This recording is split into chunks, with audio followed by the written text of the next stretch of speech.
चुका है। और यहाँ नंद बाबा के यहाँ ये नंद कौन है? ये नंद किसी व्यक्ति का नाम नहीं है, एक पद है। जैसे गांव के मुकद्दम होते हैं, ऐसे जिनके पास 9 लाख गाय हो। वेदों में गायों के लिए पहले युद्ध होते थे, गायों से ही संपत्ति निश्चित होती थी। नंद बाबा के पास 9 लाख गाय है। महापद्म के पास 11 लाख, 21 लाख वाला ऐसे पद बनते थे। पिछले जन्म में ये धौ नाम के पशु थे। एक बार वशिष्ठ मुनि की नंदिनी गाय को उन्होंने हरण कर लिया, चोरी कर लिया। वशिष्ठ जी ने श्राप दिया, अरे मूर्ख, गौ माता तो ब्राह्मणों की गायत्री है, इष्ट है, इसी से यज्ञ होते हैं। ब्राह्मण को गौ दान करना चाहिए और तूने उनकी भूमि का, उनकी गौ का हरण किया। जब तक तू 9 लाख गाय की सेवा नहीं करेगा, 1-2 नहीं 9 लाख गाय की सेवा नहीं करेगा, तेरे यहाँ संतान नहीं होगी। और इसलिए 9 लाख गाय की सेवा का पुण्य है कि नंद बाबा को आज देखो भगवान आए। पिछले जन्म का श्राप, इस जन्म में नंद बाबा की कोई संतान नहीं थी। नंद जी ने अपने पुत्र के नाम से एक ब्राह्मण को 11-11 गौएं दान की थी। सोने के सींग मणवाए श्रृंगार किया। जीवन में कभी भी गौदान करना हो तो गौ माता का श्रृंगार करें, पूजन करें।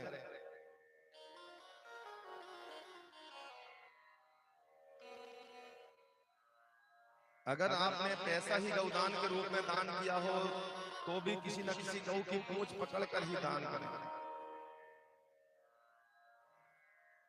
जो व्यक्ति गौ की सेवा करता है तो भले वो राम को ना माने, कृष्ण को ना माने, फिर भी भगवान उस पर प्रसन्न रहते हैं।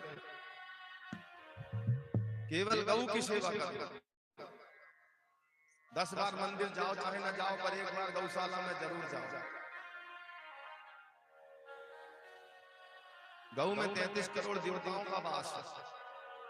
जो गौ के पास में रहता है उसको कभी हॉस्पिटल जाना नहीं पड़ सकता, क्योंकि गौ माता शुद्ध ऑक्सीजन देते हैं, ऑक्सीजन लेवल बढ़ता है।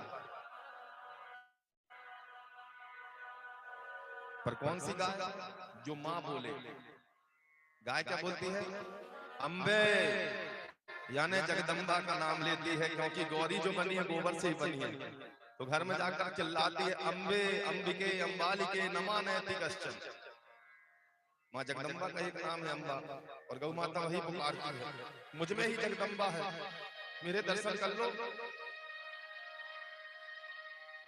केवल गौ माता की सेवा सच्चे मन से कर लो। हम लिख कर दे सकते हैं कि जब वह गाय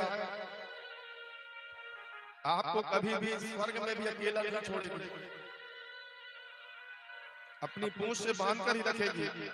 जब भी गाय गोलोक में जाएगी, वैकुंठ में जाएगी, तो आपको भी, पूर्वजों को भी लेकर जाएगी।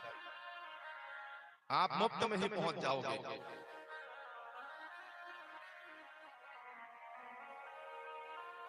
कभी कभी आपने देखा होगा कि लोग भैंस या गाय की पूंछ पकड़कर भी नदी पार कर लेते हैं।